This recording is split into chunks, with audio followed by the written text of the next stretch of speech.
اللهم محمدا في جميع أفعاله ومحمد اللهم صل عليه مع صحبه وآله صلاة تكون لك رضاء ولحقه أداء. د رسول صلی الله علیه و آله وسلم د سیرت 19مه برخه.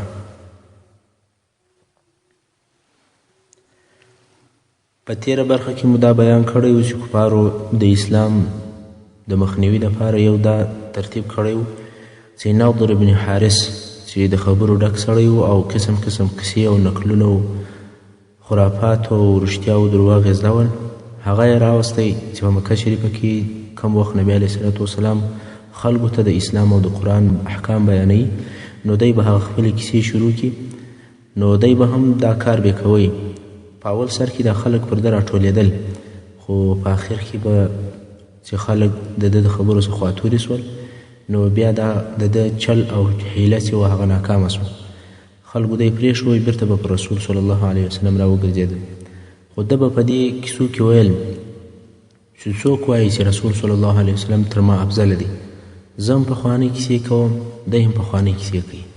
د دې نضر بن حارث د دغه عمل او د دې وینا په باره کې چې ده او نورو کفارو به ویل چې قرآن مجید پخوانۍ کیسې دي، د قرآن مجید په مختلفو صورتو او په مختلفو ځایو کې نه آیات نازل سوي دي چې هغه ټول آیاتونه د دغو کفارو د دې خبرې رد کوي چې دوی به قرآن مجید پخوانۍ کیسې دي، چې یو د هغو آیاتو څخه د سورة انعام 25 نمبر آیات دی چې رب جل جلاله فرمایي: اعوذ بالله من الشیطان الرجیم يقول الذين كفروا إن هذا إلا أساطير الأولين. یعنی هغه کسان چې کافران سوي دي هغه وایي نه دی دا قرآن مګر د پخوانیو خلکو باطلې قصې دي. نو په هر آیات کې چې د اساطیر لفظ ذکر سي په هغه کې پر دغه نضر بن حارث باندې رد دی چې قرآن مجید اساطیر الاولین نه دی بلکې دا کلام الله دی، نذیر من الرحمن الرحیم دی.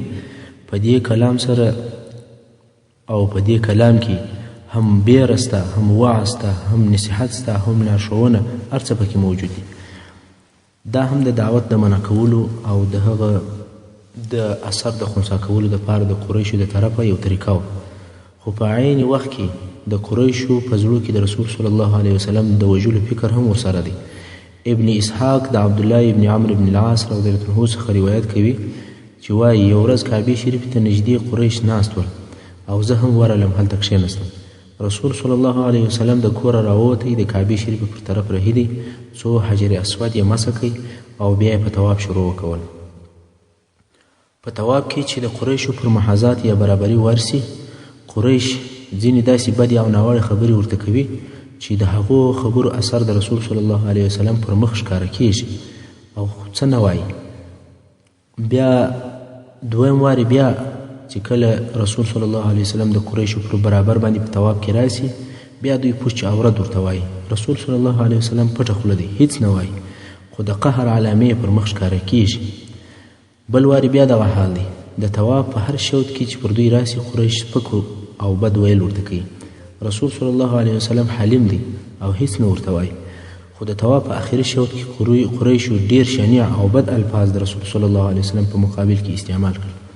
رسول صلی الله علیه وسلم ورته ودرېدی، په ډیر قهر او په غضب یې ورته وویل: الا تسمعون یا معشر القریش اما والذي نفسي بيده لقد جئتكم بالذبح. یعنی ای د قریشو ډلې، تاسې اورئ، زما د قسم په هغه ذات چې زما نفس او اختیار د هغه په قدرت کې دي، زه به تاسې ته حلالول راوړم، یعنی تاسې به ټول حلال کړم. قریش د دې لهجې او د دې الفاظو په اورېدلو باندې وارخطا سو او په بیره کې سو، ټول چپ او پر خپلو ځایو باندې کښېنستل. په دوی کې هغه قوي نفر دونه وکولی سوای چې رسول صلی الله علیه وسلم ته ور ولاړ سو، په ډېره نرمه او د عذر په لهجه یې ورته وویل: یا ابوالقاسم، ومه بخښه، ته کریم او حلیم یې، موږ ستا په حق کې غلطیا وه، عذر وایي.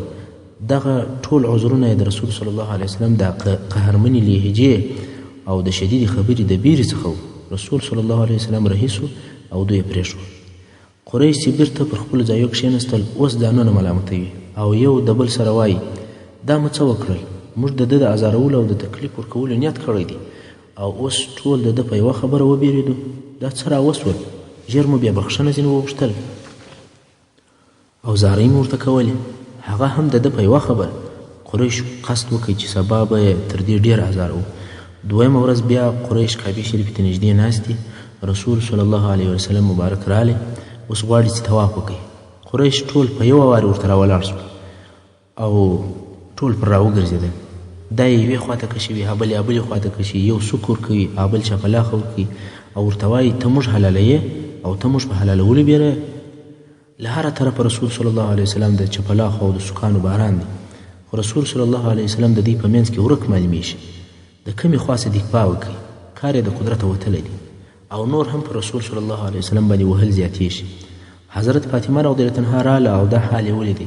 اوس غواړي چې په چغارو او بغارو خپل پلار خلاص کړي، خو په وسه یې نس وکړه. نو یې د ابوبکر صدیق رضی الله عنه د کور و طرف ته ور وځغستل او هغه یې خبر کړي.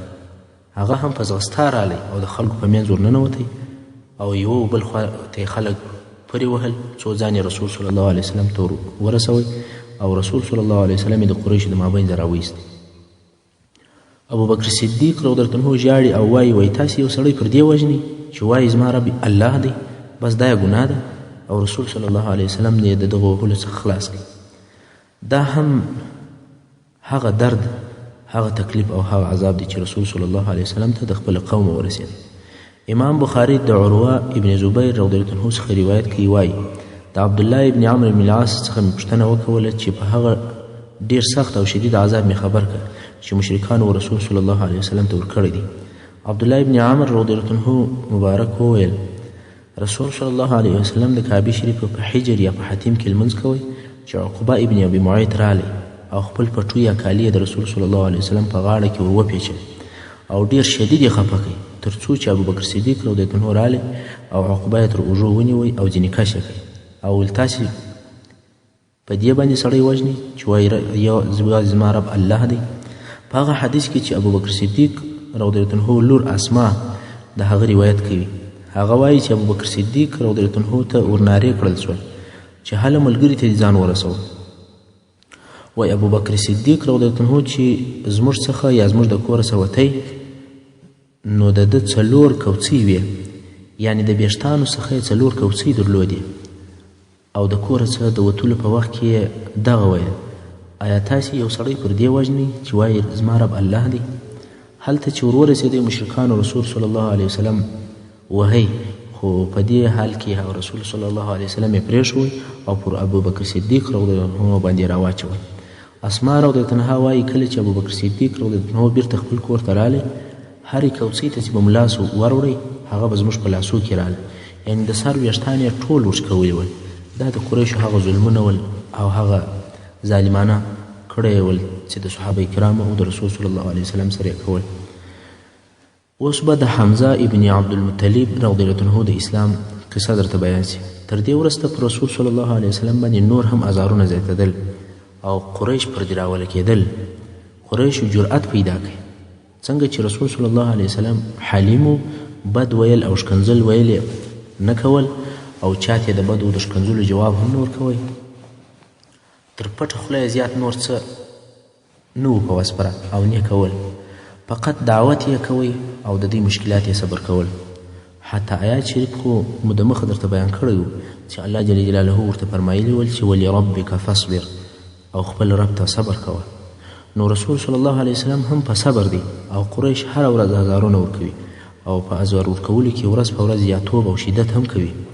دغه د ظلم او د طغیان د تورو اوریځو په فضا کې د ضعیفو خلکو دپاره یو نور او روښنایي وځلېدل چې هغه د حمزه ابن عبدالمطلب اسلام و. حمزه رضی الله عنه د بعثت د 6 کال په آخر کې مسلمان شو او ډیر داسې ګمان کیږي چې د اسلام د ذوالحجې په میاشت کې. د حمزه رضی الله عنه د اسلام سبب دا و چې یو ورځ قریش د کعبې شریف سره ناست و او رسول صلی الله علیه وسلم طواف کوي. ابو جهل چې هم دلته حاضر و رسول صلی الله علیه وسلم ته یې په شکنځلو او په بدویلو شروع وکړ. داسې شدید او غلیظ الفاظ ورته وایي چې تر دغه وخته پورې چا داسې بد الفاظ نه ول ورته استعمال کړي. د رسول صلی الله علیه وسلم د مخ رنګ ډیر د قهر او د غصې څخه تغیر وکوي مګر په وسه یې څه نه و پره. په یو روایت کې وایي چې ابو جهل په یوه ډبره هم رسول صلی الله علیه وسلم پر سر ووهي او د رسول صلی الله علیه وسلم د سره څخه وینې راتوی شوې. بیا نو ابو جهل ولاړی هلته د قریشو سره د هغو په مجلس کې په فخر کښېنستی چې څونه ښه کار مې وکړ.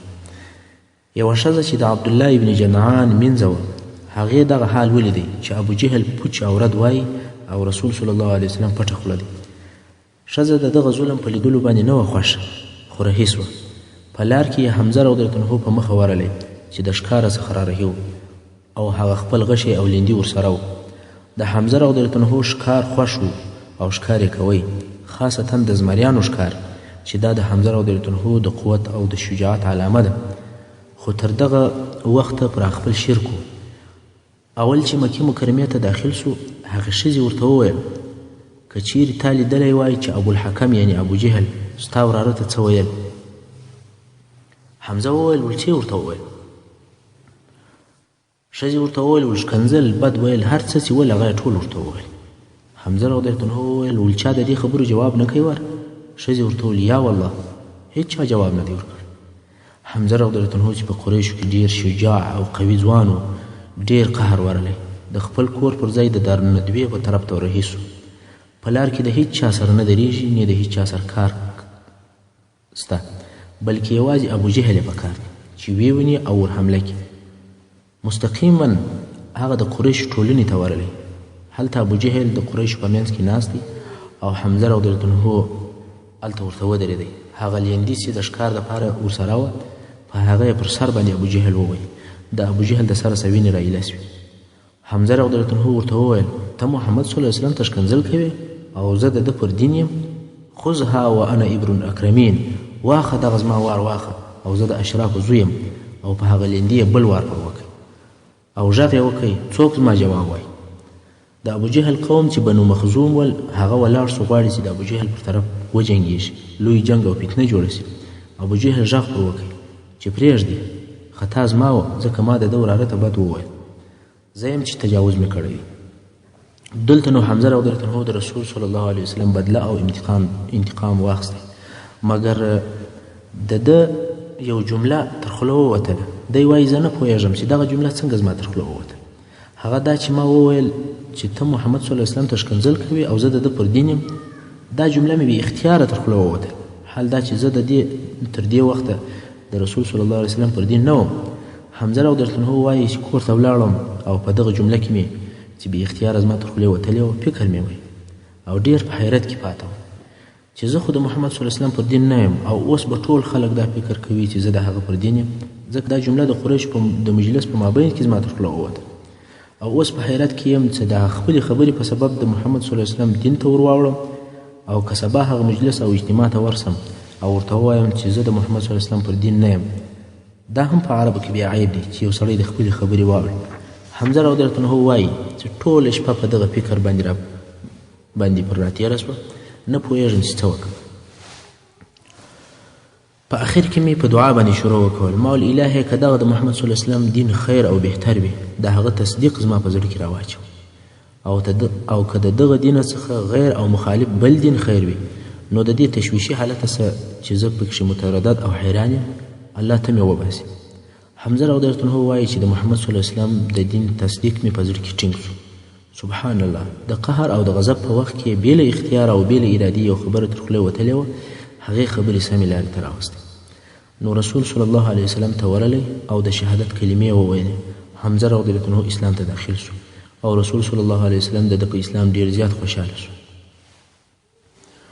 د عمر ابن خطاب رضی الله عنه د اسلام قصه.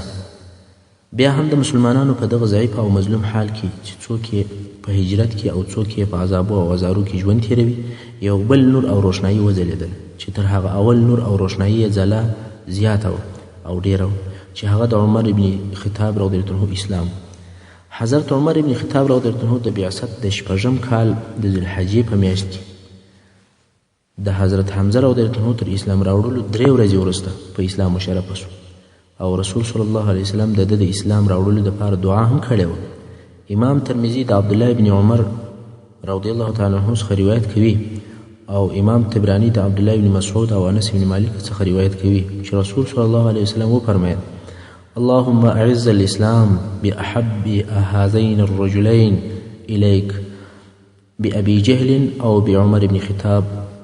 یعنی الهی په دغه دوه نفرو کې چې هر یو تا ته خوښ وي چې یو یې ابو جهل ابن هشام دی او بل عمر ابن خطاب دی. په هغه سره اسلام معززه کړي. نو د دغه دوو څخه په الهي دربار کې عمر ابن خطاب خوښ و او د رسول صلی الله علیه وسلم دعا د ده په باره کې قبوله سوه. لکه څنګه چې د مخه درته وویل سول چې په قریشو کې هغه څوک چې د مسلمانانو سره ډېر عداوت او دښمني درلودله او په بل عبارت د مسلمانانو هغه ډېر شدید دښمن عمر ابن خطاب رضی الله عنه و، مګر په عین وخت کې پوه، عاقل او هوښیار، خطیب، قوي او قوال سړی و. د همت او د عزم خاوند و. د هر کار اراده چې به یې وکوله هغه به یې تر اخره رسوی. همدارنګه عمرو ابن هشام چې ابوالحکم ورته ویل کېدل او په مسلمانانو کې نوم ابو جهل و، هغه هم د مسلمانانو ډېر شدید دښمن او د عزم خاوند و، خطیب او د قریشو د مشرانو څخه و. معلومه خبره ده چې په مسلمانانو کې د دغسې چا وجود لکه عمر ابن خطاب یا عمرو ابن هشام دا اسلام ته ډېره مرسته او کومک رسولی سي. نو ځکه رسول صلی الله علیه وسلم به دعا کول چې الهی په یوه د عمرینو اسلام معززه کړي.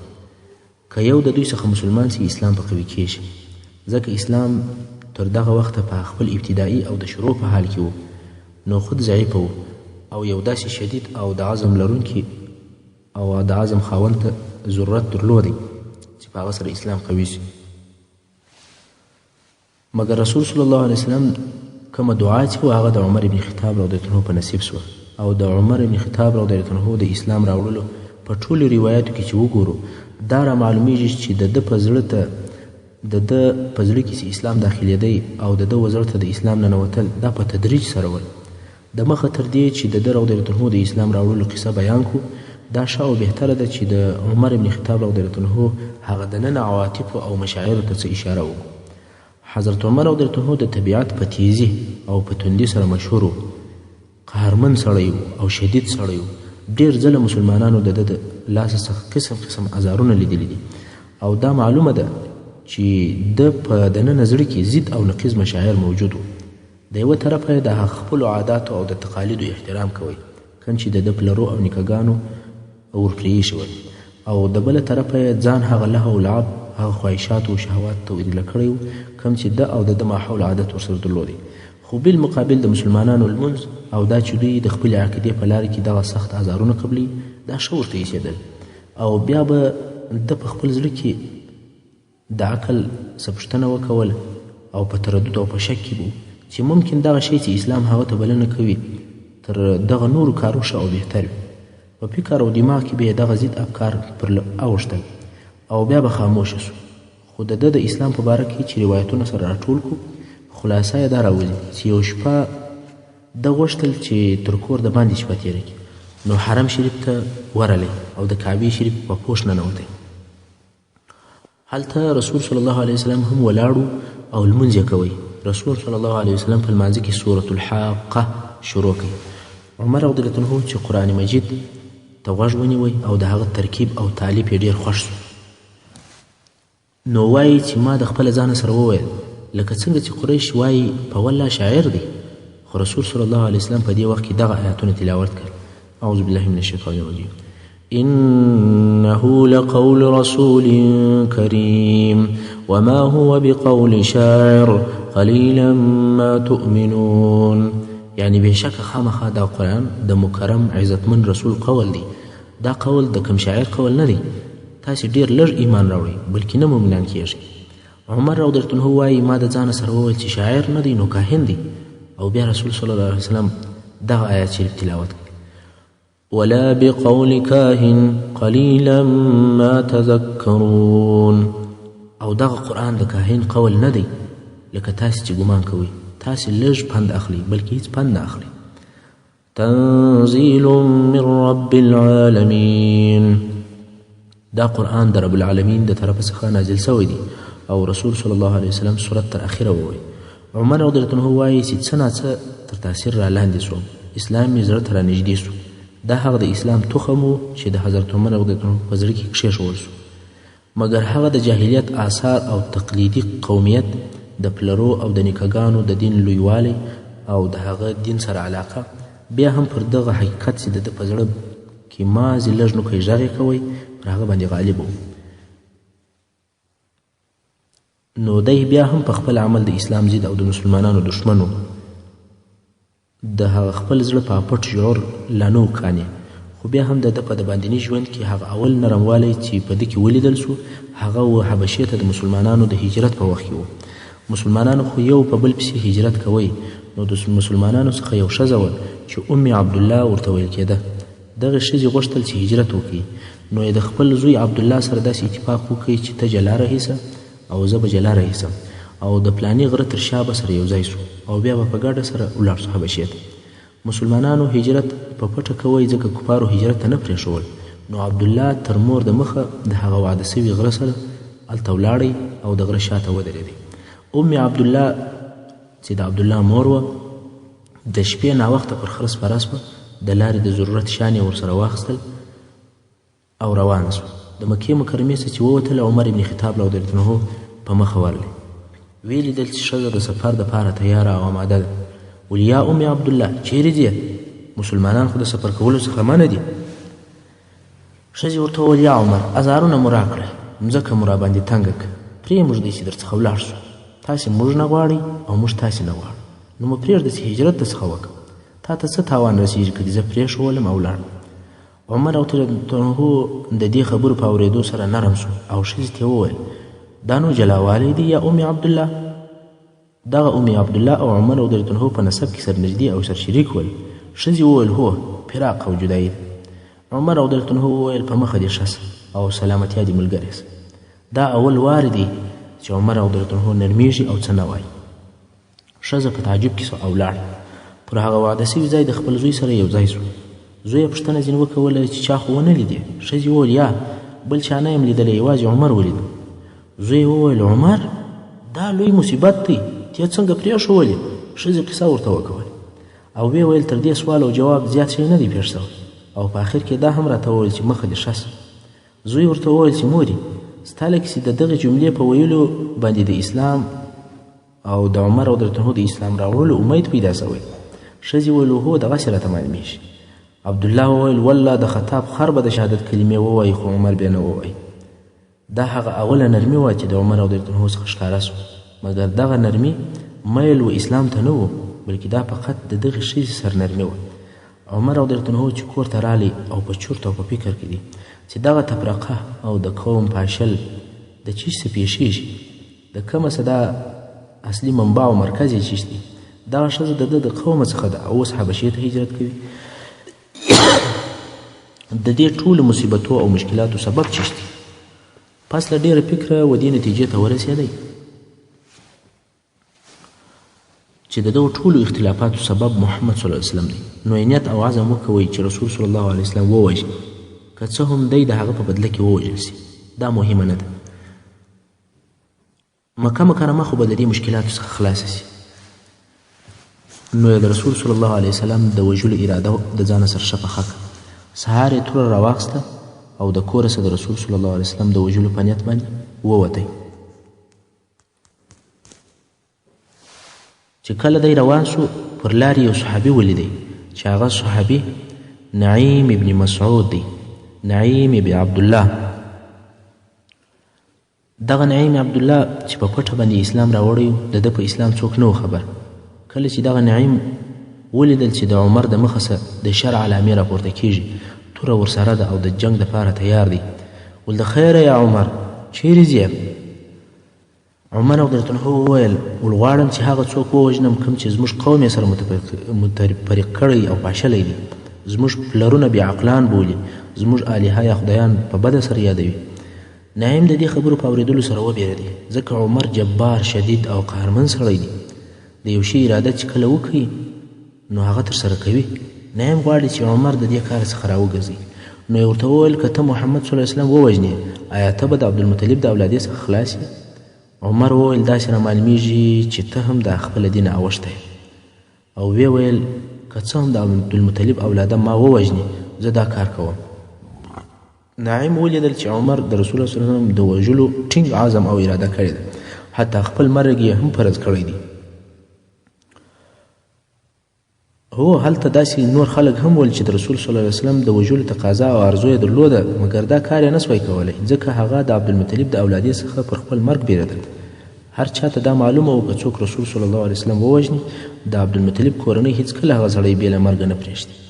مګر عمر چې دا کار کوي د خپل ځان مرګ یې فرض کړی دی. نعیم فکر وکړي چې یو داسې حیله جوړه کړي چې لږ تر لږه دونه وخت پیدا کړي چې رسول صلی الله علیه وسلم یا اصحاب کرامو ته خبر ورکړي. نو یې عمر رضی الله عنه ته وویل چې داسې ده نو ته باید اول د خپلې کورنۍ څخه شروع وکړې. اصلا د نعیم مقصد دا دی چې عمر په یو کار باندې مشغوله کړي او دی رسول صلی الله علیه وسلم ته خبر ورسوي. عمر رضی الله عنه وویل والمقصد دی چیش دی؟ نعیم وویل والخور دی چې ستا خور فاطمه بنت الخطاب نومیږي او د دې میړه د دین څخه اوښتي دي او هغه دین یې پرې ایښی دی چې ته پر هغه دین. عمر نه و خبر چې خور او اخ مسلمانان سوي دي، ځکه اسلام ته دعوت پټ او سری و. اسلام نه و پټ، رسول صلی الله علیه وسلم به په ښکاره اسلام بیانوي او په ښکاره سره به عبادت کوئ. مګر ځینې کسان چې به اسلام ته داخلېدل یا داخل سوي وو هغو به خپل اسلام نه ښکاره کوئ. هر چا د خپل اجتماعي حال او مقام سره عمل کوئ، چا په پټ ایمان راوړئ چا په ښکاره. نو دا فاطمه بنت الخطاب د عمر رضی الله عنه خور د هغه جملې څه وه چې خپل اسلام یې پټ ساتلی و. نو ځکه عمر رضی الله عنه د نعیم څخه پوښتنه وکول چې ایا زما خور خپل دین پرې ایښی دی؟ نعیم وویل هو. عمر رضی الله عنه د رسول صلی الله علیه وسلم د طرف را وګرځېدی، د اخښې او د کور پر طرف وررهي سو. د فاطمې خاوند چې د عمر ابن خطاب رضی الله عنه اخښی دی سعید ابن زید ابن عمرو ابن نفیل دی.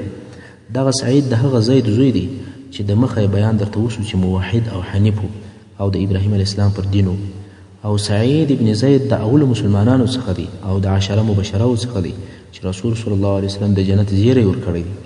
په دې وخت کې چې عمر رضی الله عنه د خپلې خور فاطمې کور ته ورځي، سعید او د فاطمې خاوند چې سعید رضی الله عنه نومیږي په کور کې دی او خباب ابن عرت رضی الله عنه هم د دوی سره دی او قرآن مجید ورته وایي. ځکه رسول صلی الله علیه وسلم هغو کسانو ته چې نوي په اسلام مشرفه کېدل هغه کسان به ور استول چې مخکې به اسلام او ایمان راوړی چې هغو ته قرآن مجید او د اسلام احکام وروښي.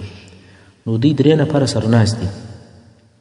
قرآن مجید وایي چې عمر رضی الله عنه کور ته ور داخل سو او دننه په خونې کې د قرآن مجید د ویلو اواز واورېدی، خو پوره یې نه اوري، فقط یو همهمه او زوږه اوري.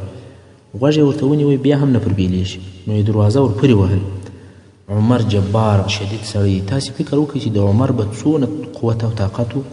عمر په بدن ډیر لوی سړی و، د هغه ډیرو غټو خلکو څخه و چې ډیر لوی او قوي بدن یې و. کله چې به پر آس سپور سو پښې په مځکې ته رسېدلې. د ده په مثل باندې غټ سړی په ټولو مسلمانانو کې نه و بې له خالد ابن ولید څخه. د دوی دوو د غټوالي په باره کې ویل کېږي چې کله به ډیر مسلمانان سره یو ځای سول د ټولو د منځه څخه به خالد او عمر رضی الله عنهما دواړه معلومېدل. د عمر ډیر لوی او برداره جګر و. د ده په لیدلو سره څوک بیرېدی، هیبت او دبدبه یې درلوده. دغه جبار عمر دروازه ورپورې وهل، خور یې وبېرېدل. ژر یې خباب ابن عرت رضی الله عنه په پستو کې پټ کړ. پستو هغه شي ته ویل کېږي چې د خونې په پای کې د ګدام یا د مخزن په شکل باندې جوړ وي. خباب رضی الله عنه یې هلته پټ کړئ. فاطمې رضی الله عنها هغه د قرآن مجید ورقه پټه کړه او بیا یې دروازه ور خلاصه کړه. عمر رضی الله عنه ورننوتی. کله چې عمر رضی الله عنه ورننوتی ول تاسې څه شوئ؟ هغه وویل هېڅ هم نه دی ویل، موږ په خپل مابین کې خبرې سره کولې. عمر رضی الله عنه وویل ولیا ما یو څه واورېدل، آیا تاسې هغه د محمد خبرې کولې؟ سعید وویل یا عمر که حق بې له ستا د دین په بل دین کوي. عمر پر سعید ورنارې کې ول اصابت آیا د دین اوښتی؟ د دین اوښتی؟ سعید وویل بل اسلمتو، یا د دین نه یم اوښتی بلکې مسلمان سوی یم. عمر هغه خپل اخښی سعید را چپه کړ او وهي. د عمر رضی الله عنه خور فاطمې هغه ور الا کړ او دا خپل خاوند ځین خلاصوي. خو عمر رضی الله عنه په دې حال کې خپل خور هم پر مخ په چاپلاخه وویل. د هغې شون پرې سو او وینې ځینې نایله سوې. عمر جبار او شدید سړی دی، په دې وخت کې رحم او شفقت هیر دی. خور یې ژاړي او خور یې په دې حال کې وویل هو موږ مسلمانان سوي یو، پر الله او د هغه پر رسول مو ایمان دی، اشهد ان لا اله الا الله و اشهد ان محمد رسول الله. عمر نا امیده سو او ویلیدل چې خور یې ژاړي او د خولې څخه یې وینې رابهیږي. وشرمېدی او پر خپل عمل پښیمانه سو. په زړه کې رحم او شفقت پیدا سو چې څنګه خپله خور وي، او دا هم اول وار دی چې د خپله خور وویله. نو په نرمه لهجه یې ورته وویل: ول هغه ورقه چې تاسې ویلې هغه راکړه.